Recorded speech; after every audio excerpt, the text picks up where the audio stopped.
The major media are saying, finally they're kind of saying once in a while, yeah, it's not a good idea to kill Julian Assange. But they really don't say much about it at all. Instead, they talk about Chinese journalists and Russian journalists and every other journalist in the world who's being prosecuted for something. But the major American media and the major American politicians who claim to be in favor of free speech and democracy, and oh, Donald Trump is against free speech, he's against the press. What do you have to say about Julian Assange? Let's hear it. If Joe Biden becomes president, is he going to say we're dropping the charges against Julian Assange? Why not? Why not? Look what's happening right now in Australia. That's our future, where someone posts about a protest and they're getting arrested. How do you get arrested for talking about organizing? What kind of a democracy is it when you cannot organize, when you're not allowed to talk about organizing, when you're not allowed to talk about being on the streets? That's not democracy. In fact, even under the fascists in Nazi Germany and fascist Italy, you would see crowds on the streets. This is neo-Nazism. It's worse than anything we've ever seen. Much, much worse, because you're not even allowed to congregate. And people are not taking it seriously because what's happening in Australia and in New Zealand, it's a test run for what's going to happen here. This is a test run. Democracy is a government of the people, no, by the people, for the people, and of the people. Not for the corporations, by the corporations, not for Wall Street, not for the military-industrial complex. You know, it's for the people. We are the United States government, each and all of us, every one of us. You know, and I'm just a sum total of many parts. So this man, he forged it, he changed the document so that it said this man was not CIA, so they could claim that he was a Russian agent. Okay, and he's not in trouble. He's in no trouble. They gave him, okay, we'll give you 6 months, maybe. He's free now. Come back later for sentencing. Oh, it was a mistake. I didn't read it right. Okay, so this guy gets a total free pass because, you know, they are a clique. They are a clique of elite. They're like, let's say, in the old days they had the noblemen. They had the people that were, say, part of the Roman Legion, or say part of different knighthood lineages, whatever. So they have this privilege where among themselves it's all very proper and we're all very kind to each other. But in reality, they're lying, and the level of lying is so intense that they've got to be psychopaths. Can I ask you why you're out here on Labor Day, sir? I guess I value the First Amendment. I value press freedom. I think it's the last bastion of our communities to be able to thrive on that, or to have any chance of that American dream. I think that allegedly exists. I think if there's any way that we would be able to pursue that, we need to preserve that First Amendment, freedom of the press, freedom of speech, and that's why I'm here. I don't know if you were able to follow last night and today, but the prosecution is throwing additional charges now at him. The judge seems to be rubber stamping everything the prosecution pushes through. A lot of people online, including Edward Snowden, is just calling it a sham trial and kind of a show that they're just going to push these charges and extradition through. Do you feel like he's getting a fair hearing or a fair extradition hearing?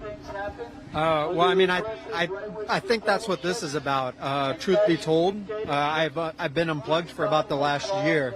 I've really only gotten back on the scene in the last couple months, so I haven't followed all of the updates. But from what I've heard, there has been a lot of rubber banding with those, just from other journalists that cover the case. But no, I think he's a lot less likely to get a fair trial if he ends up over here, which is why I think it's such a big deal to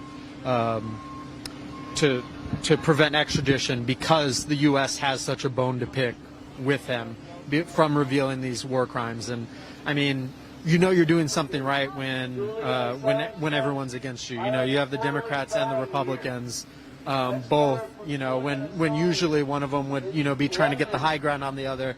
Wow, look, they're going after this person. They hate the First Amendment. They don't care.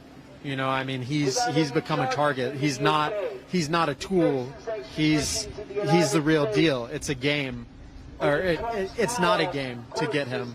You know, it seems that everybody's kind of going about their life and day. We're in the middle of so many different crises. The pandemic, the economy, and the media obviously isn't covering what's going on with Julian Assange. Why is it so important to keep this in the spotlight? What the persecution of Julian Assange? I mean, it's to defend the freedom of the press. I mean, if he will be extradited, that means there is no freedom of press, and then we have, I mean, we have nothing left. When you don't have the freedom, there's nothing left, really. So everything is it's a fake democracy, and everything will crumble. I mean, we need to defend. This is extremely important that we let him out, that we help him to get out of the prison, because it's unacceptable that a person that has. And there is documents that have been proven true. I mean, he didn't say say anything that was a lie. Everything was proven true to be true. So if it's true, I mean, who should be in jail should be other people. I mean, the soldiers that killed the civilians for no reason. That is quite a shame for any country, not only for the United States, to kill an armed civilian. No harm, they didn't pose any threat. That means just for the pleasure of killing human beings. This is what the military machine breeds, you know, this kind of people. This is what they want to do. That's why I think Julian Assange should be free. Actually, he should even have some reparation. Because they cannot, I mean, on which ground they are holding him in prison in London, I don't know. I don't know which excuse they are using. It seems like they're also adding in new charges at the last minute. Today, the prosecution added in new charges to the extradition. Julian Assange has barely had time to speak with his lawyers. Today was the first time his lawyers even saw him in person in 6 months. So he's not even being afforded the opportunity to have a fair defense. Yes, no, basically I know, that's what we are saying. So basically they are fabricating charges because basically they have to keep him and they have to give a justification to the public. And he has a lot of support in England. I don't know how much he supported, but he has some support. I mean, even the United Nations has complained a lot about it. I read the repertoire. I saw the people signing letters. I saw, I know how many people.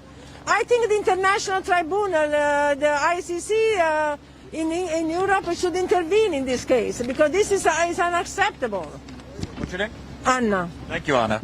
Hope you enjoyed that last video. Hop on over to statuscoup.com where you can sign up for our email list and become a member for as low as $5 to $10 a month.